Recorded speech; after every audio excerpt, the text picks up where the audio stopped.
My dear readers, I have been working for this newspaper since 2009. So 11 years have passed since then. When I first started, I must admit, I had a question in my head.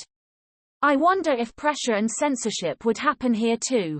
It is up to you to believe or not, but I have never encountered such an application for one day. New friends, reporters and columnists came to Sözcü after me. The newspaper has gradually increased its sales and Turkey was a number. However, the AKP government could not absorb these things. The pressure that started in every aspect has increased gradually.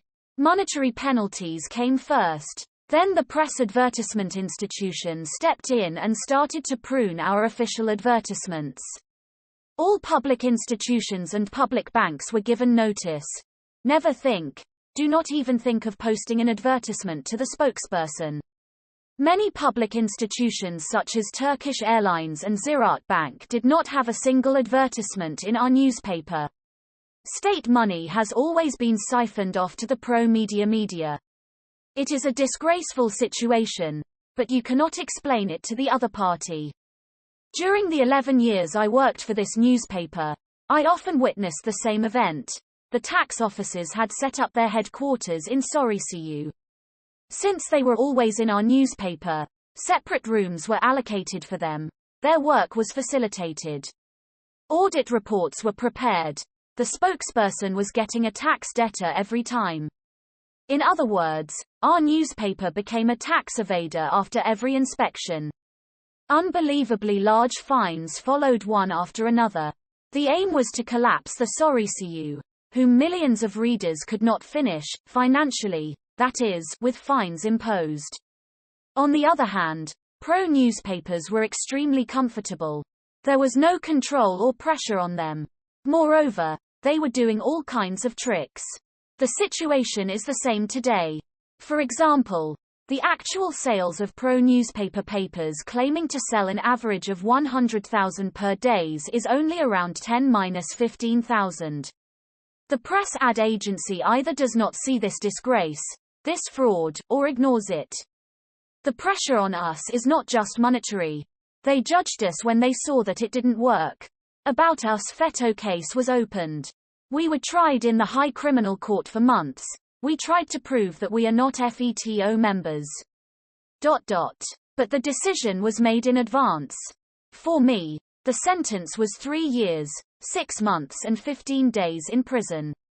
Suck. Helping knowingly and willingly, even though you are not a member of the Fethullahist terrorist organization. The file is now at the Supreme Court. I will explain the inside of the case in question here in the coming days. But what has changed after all these intimidation efforts of the government? Nothing. Spokesman still the best-selling newspaper in Turkey. It is read by millions of people every day around the world, including the website. Almost the only newspaper that does not commit to the slightest dishonesty in sales figures and financial issues. Yes, the spokesman continues on his way. I am happy and proud to be an author of this newspaper. Let's congratulate Irfan Fidan in advance.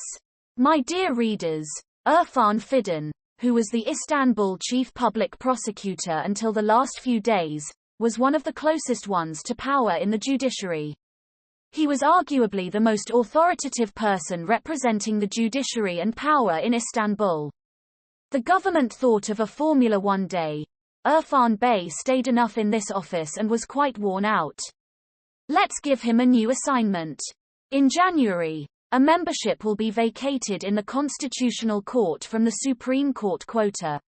Let's get him to elect a member of the Constitutional Court and turn the balance of votes there in our favor. How would that be? The formula was clear. Irfan Bey would first be elected as a member of the Court of Cassation by the HSK and then attend the voting for the AYM member selection to be held at the General Assembly of the Supreme Court. Every possibility has been carefully considered. Irfan Fidan was made a member of the Supreme Court first. He participated in the voting held at the Supreme Court yesterday without even taking his seat and managed to enter the top 3 by getting the highest vote. Now, Mr. Recep is in charge.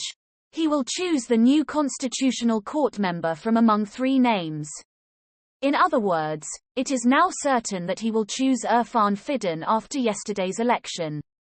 Celebrating power. Need. They carefully calculated everything, knitted the veil like lace and gained another membership in the Constitutional Court. This is how the ruling judiciary is established. It is necessary to congratulate Irfan Bey for this magnificent success. Let's celebrate our independent and impartial judgment together.